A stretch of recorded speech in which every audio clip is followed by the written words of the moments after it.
Globally, labour disputes and industrial cases are a recurring phenomenon every government and institutions contend with every day. Given the dynamics of employment interrelationship and the challenges of society, the need to establish a specialised court to tackle disputes related with labour and industrial relations is very vital because of the obvious fact that regular courts are already saddled with enormous responsibilities and therefore should be spared the additional duties of handling labour and industrial cases. It is in this light that industrial courts are established by most countries. In Nigeria, the court saddled with the responsibility of handling labour-related issues and disputes is the National Industrial Court of Nigeria, NICN. The National Industrial Court of Nigeria was established in 1976 by the then military government through the Trade Disputes Decree No. 7 with a mandate to adjudicate trade disputes, labour practices, matters related to factories and all other employment matters in Nigeria. Following the demise of the second president of the NICN, Honourable Justice M.A. Borishade, in 2002, a vacuum was created in the leadership of the court. A list of 19 candidates was shortlisted to fill the vacant position after the post had been declared vacant by the then federal government. Of this number, a certain judge from the Ondo State Judiciary, who had been encouraged by his friends to apply for the position, was number 11 on the list and did not consider his chances of securing the job very bright. Even then, he was not very enthusiastic about the position, but as he would discover later, he was regarded as the best candidate among the lot by the powers that be, giving his integrity, uprightness, and dedication to duty. That man, His Lordship, Honourable Justice Babatunde Adejumo. We had, if I remember, and then a short list was to be compiled and then forwarded to the president, who would then, out of the list, confirm which one is to become or was to become the president of the court. And as required by the law, I forwarded the names to the president, who was then President Olusegun Obasanjo, with my own recommendation. And based on that, he chose Honorable Justice Adejumo to be the president of the court. Justice Babatunde Adejumo's lack of enthusiasm for the NICN position arose from the fact that he was enjoying a promising career at the Ondo State Judiciary as a judge and had all the possibility of becoming the Chief Judge of Ondo State or be elevated as a judge at the Court of Appeal. But fate and providence had other plans for him. Now, to buttress his lack of interest in the leadership of the NICN, an encounter he had with the then Chief Justice of Nigeria, Honourable Justice Muhammad Awais, gave enough reason to further dampen his lack of commitment. At that meeting, Justice Awais was said to have frankly advised him not to consider going to the National Industrial Court, as it was regarded as a dead end and would not enhance his promising career in the judiciary. Justice Awais told me that I shouldn't go. It's a dead end. And I said, it's a dead end. So it's hopeless for me to go there. That he is of the view that I should wait till 2004. That was in 2003. And I should wait till 2004 so that probably I will go to Court of Appeal and eventually end up at the Supreme Court. I thanked him that, sir, you are talking to me as a father. I agree. What's of elders are ways of it. Yes, sir, don't you think somebody may make that dead end a living end? Honourable Justice Adejumo showed interest in being a member of that court as president.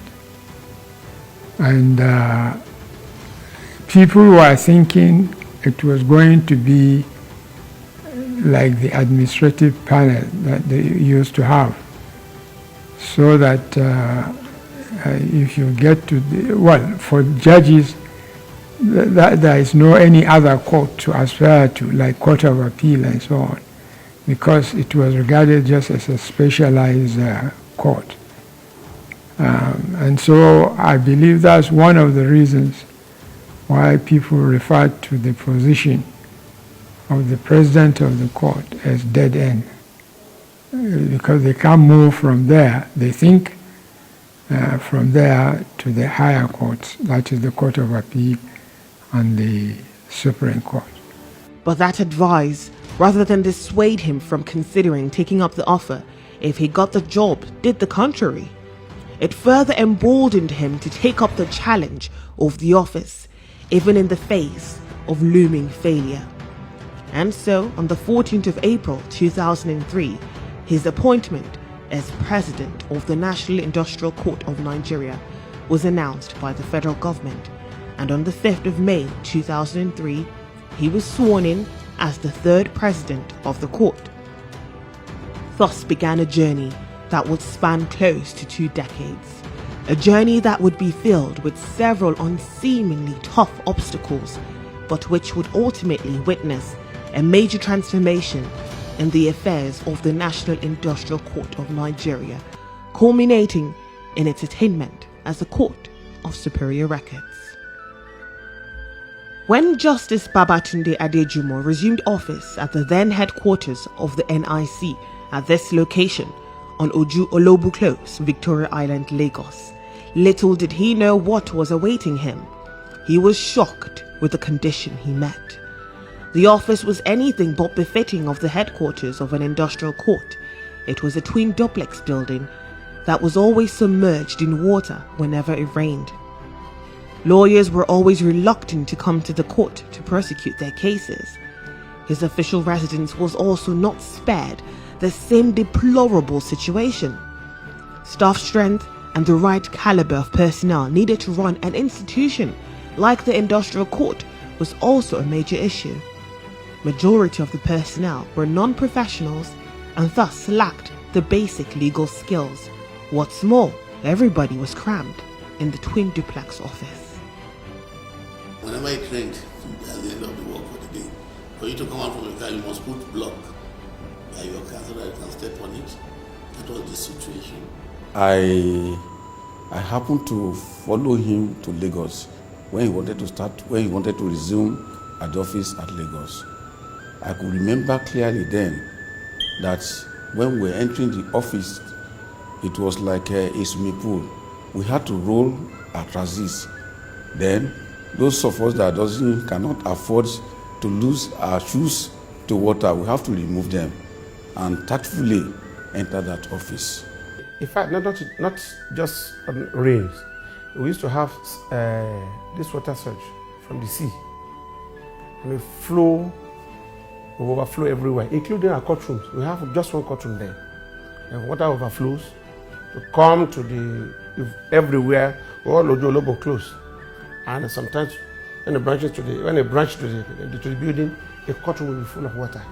So the place was so choked up, to the extent that in some cases we don't have enough seats to sit. That two people might manage in a seat, and the kind of table we have then, we have to arrange it so that all of us can make use of the table. It wasn't a court that any lawyer wanted to go to. Funding was also a major issue bedeviling the operations of the NIC during this period. With a resolute determination to turn things around quickly and not sit around brooding over the negative situations around him, Honorable Justice Babatunde Adejumo swung into action. First was to relocate the court from its deplorable location to a more conducive and befitting place, and second was to find a way to improve on its funding from the government. He pulled the right strings and got the attention of the then president, Chief Olusegun Obasanjo, who invited him for a meeting. When we went to visit the president then, people thought I should ask for cars, houses, money. I told them that the man will send us back. He will send us back because he believed that every Nigerian who comes for such a thing, he was looking for money. And when we got there, he said, yes, President, and I said, what do you have for us? The ministers were there. He said, sir, thank you for appointing me. But NIC was your baby. You gave birth to it in 1976 and he started working in 1978. He's 25 years old today. As we speak, it cannot walk, it's still crawling. Talk less of running and bringing laurel. He said, why? No houses to walk, water is troubling us. I just told him everything. I continue to say, stop. I know the place, it's my friend. Engineer, look at this place, I do go there. You are saying the truth. And this is the first time that any delegation will visit him, either as a military head of state or as a civilian president, that they will not be saying no money, no car, no house, no salary. But I've come to tell him why the place is not functioning well. That for that I've won his heart. That whatever I want to make the court my dream, he and his he approved. And he called late Adejumo, the Minister of National Planning, to put National Industrial in a 3-year rolling plan.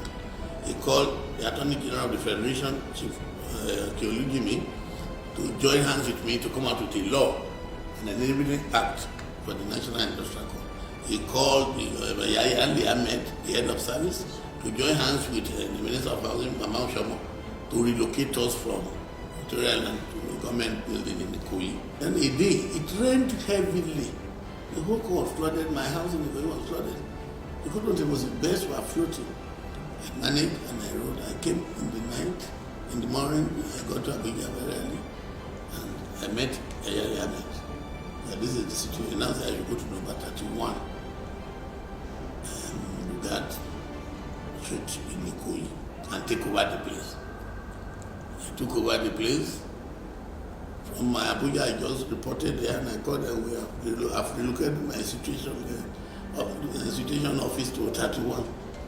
Before midnight, the signboard was erected and I started. That was how we started that place.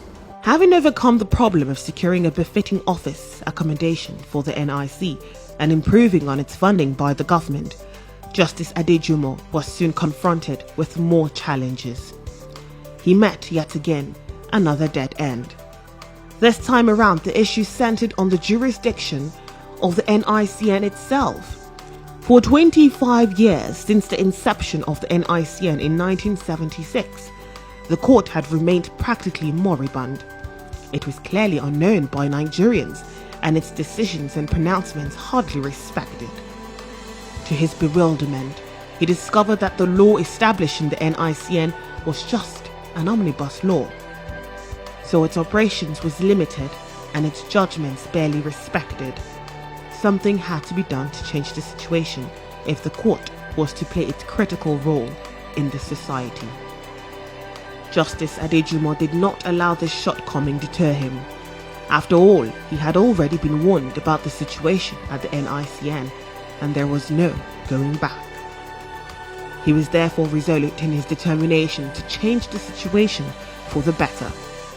As a matter of fact, the court was not even really respected, in the real sense of it, because at that time, the court had no constitutional status.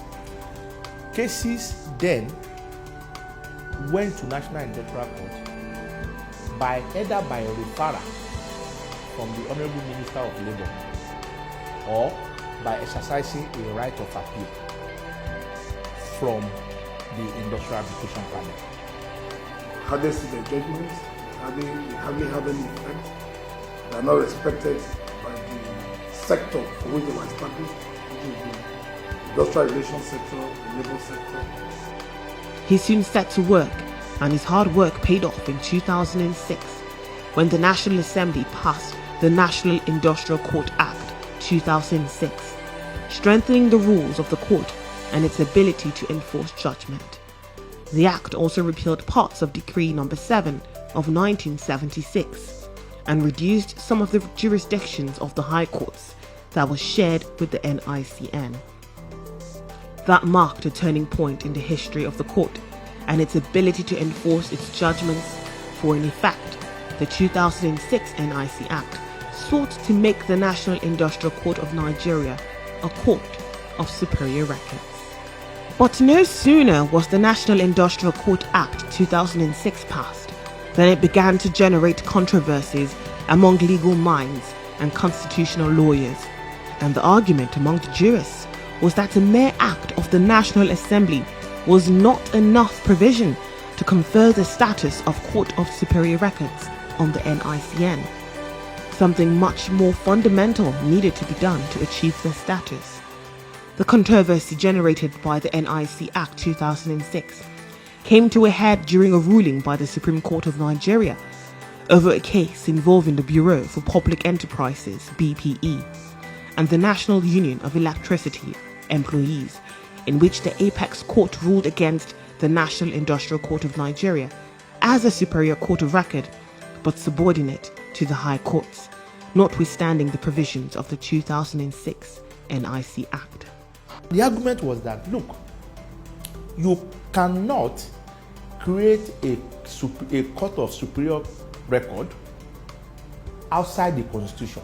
A mere act of National Assembly was not enough to address the missing link, which is that the court is not among those mentioned in the Constitution and embedded there, provided for as a superior court of record. If you look at the hierarchy of laws, the Constitution is the ground norm. It is the father of all other laws, as it were. The Supreme Court ruling was a big blow and a major setback for Justice Adejumo and the NICN, and it appeared that the desire to make the Industrial Court a superior court of records had finally been buried. Or so it seemed. After all, the Supreme Court had spoken and its decisions on judicial matters was final. But like the cat with 9 lives, there was still a way out of the crisis. The Apex Court, in its wisdom during its judgment, had also preferred a solution to how the NICN could get out of the quagmire and attain the status of a superior court of records. An amendment of the 1999 Constitution of Nigeria through the National Assembly. This solution seemed impossible because of the arduous procedure it would require to amend the constitution of the country.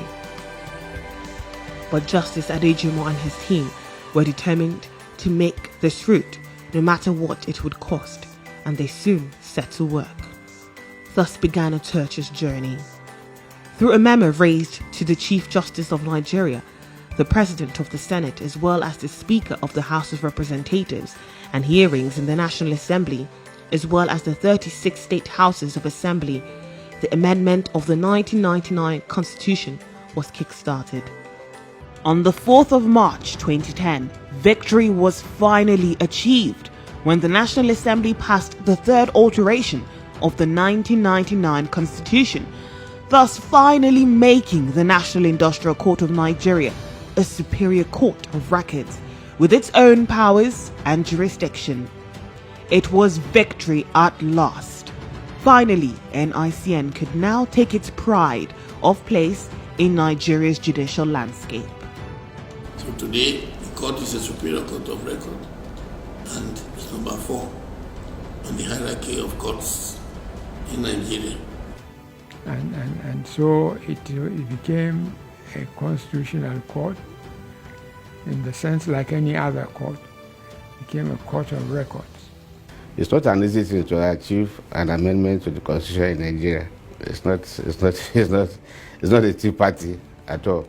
In fact, you should call the third edition in Nigeria as Adejumo Constitutional Amendment, if you want to be fair to him. In America, there are amendments to the American Constitution that they name them after those who were the facilitators. The third alteration to the Nigerian Constitution should be called Adejumo Amendment, because he put in everything he had to achieve that.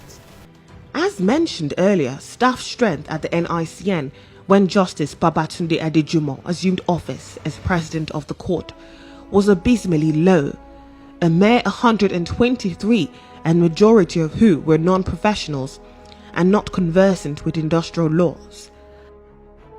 But over the years, personnel of the court has increased in geometric proportions, and today the NICN is endowed with sufficient manpower and professionals capable of manning their various professions and disciplines. What's more, training of personnel is accorded top priority. Over time, many of the NICN staff have received relevant trainings, both at home and abroad, to hone their skills. Concerning development, I believe in training and retraining. I've sent more than 600 people abroad to learn one thing or the other. When I came, the highest officer apart from the CR was on level 13. That was the only one. And today we have this chief registrar who is the permanent secretary grade, we have directors, and we have deputy directors and assistant directors, and we have about 100 and something lawyers serving in this court as of today, because we need to utilize their services. I was opportune to be one of those that was trained overseas. Yes. And virtually all the staff my Lord met in National Industrial Court were trained overseas. Back in 2003, the National Industrial Court of Nigeria had only 3 members who presided over judicial cases. Even then, these members were not addressed as judges, but by their titles or ordinary members. Only the head was addressed by title of judge. Today, that situation has changed, as the scope has been expanded and more judges have been appointed to make the court more effective. From a mere single judge back in 2003, the NICN has witnessed the appointment of 38 additional judges and is in the process of appointing 20 additional ones to enable it meet with the challenges of the ever-increasing number of cases. Also, from a mere 2 divisions in 2003, one in Lagos and the other in Abuja, the reach of the NICN has been replicated in other parts of the Federation, with a total of 26 judicial divisions spread across the country and counting. Plans are in place to open up more divisions in those states of the country without the presence of the court. The increase in the number of divisions has not only brought the court closer to the people, but has also built confidence in the justice system in Nigeria. We met a one structure court with an outlet in Abuja, so to speak. But he's been able to expand his court into divisions across the country.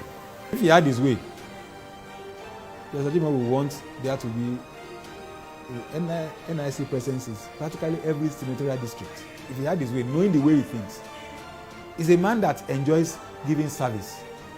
Furthermore, to meet the yearnings of Nigerians, to get the court nearer to them in states where there are no divisions, registries where cases can be filed for onward transmission to the nearest division of litigants have been opened. This magnificent edifice, located in the Federal Capital Territory, Abuja, is yet another eloquent testimony of the Justice Adejumo years at the NICN. Although still under construction and built for completion anytime soon, this edifice will serve as the headquarters of the National Industrial Court of Nigeria when fully completed. This is a far departure from the structure inherited by Justice Adejumo in Lagos as headquarters when he assumed office as president of the NICN back in 2003. Staff of the institution now work under a very conducive environment. The improvement in structure is not limited to Abuja alone. The Adejumo years has witnessed more judicial complexes built across the country to further enhance judicial development by the NICN. The court complexes meet international standards in terms of infrastructure and facilities and are aesthetically attractive. The courtrooms across the nation now look truly magnificent and the pride of many judicial officers who prosecute cases at these courts. In an improved atmosphere for justice delivery, like you see in the courtrooms at the Industrial Court, of course, people will be happy to come and take their cases and engage in their practice, and the judges will be more relaxed to do their job. The comfort of its personnel is not limited to the office environment alone. Accommodation for its judges is also accorded top priority. When Justice Adejumo assumed leadership of the NICN, accommodation for its personnel was almost non-existent. The only person that enjoyed this privilege was Justice Adejumo himself. But all that have been confined to the dustbins of history, as the NICN, under the Adejumo years, has witnessed a revolution in staff accommodation. Over 40 houses have been built by the NICN, and all its judges reside in very conducive accommodations owned and leased by the court. From an insignificant status in 2003 to great heights, there is no doubt that within 17 years of service at the NICN, His Lordship, Honourable Justice Babatunde Adeniro Adejumo, has brought his Midas touch to this institution that was once regarded as a dead end and has seen it rise from obscurity to global limelight.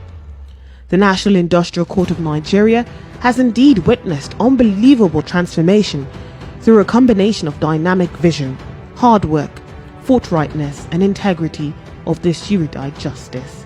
It is no wonder that Justice Adejumo has received several awards and commendations from within and without for his outstanding achievements. These awards are too numerous to mention in this video documentary, but suffice us to say a few. In 2008, then President Umar Musa Yar'Adua conferred the National Honour of Officer of the Federal Republic (OFR) on Justice Adejumo for his dedication and selfless service to the nation. Some of the awards conferred on Justice Adejumo over the years include Honorary Award of Commendation 2007 All Nigerian Judges Conference by the National Judicial Institute, the Ondo State Man of the Year Award 2009 for exemplary leadership and service to humanity. Justice Adejumo is a fellow of the Institute of Strategic Management of Nigeria, FISMN, and also a member of the Chartered Institute of Arbitrators, Nigeria and the UK. He has done very well indeed. He started from scratch. There was nothing on the ground. It was all his effort. Whatever you see in the industrial court today, whatever works in the industrial court today, all that has been due to the efforts put in by Honorable Justice Adejumo. After a meritorious service to his fatherland spanning over close to 2 decades at the National Industrial Court of Nigeria, and before that, several years as a parliamentarian, judicial officer at the Ondo State Judiciary, and administrator at the Supreme Court of Nigeria, His Lordship Justice Babatunde Adeniro Adejumo, OFR, is set to bow out from service. There is no doubt that this erudite jurist has left a legacy that can best be equalled but not surpassed in Nigeria's judiciary in the discharge of his duties. And just as he had assured then Chief Justice of Nigeria, Justice Mohammed Wais, when he assumed leadership of the National Industrial Court of Nigeria, that he was going to turn the NICN from a dead end to a living entity, Justice Adejumo has exceeded the expectations of even the most ardent critic. For sure, the National Industrial Court of Nigeria, under the Adejumo years, has been transformed from not just a dead end to a living end, but a very healthy and vibrant one. I came, I saw, and by the grace of God, I think I got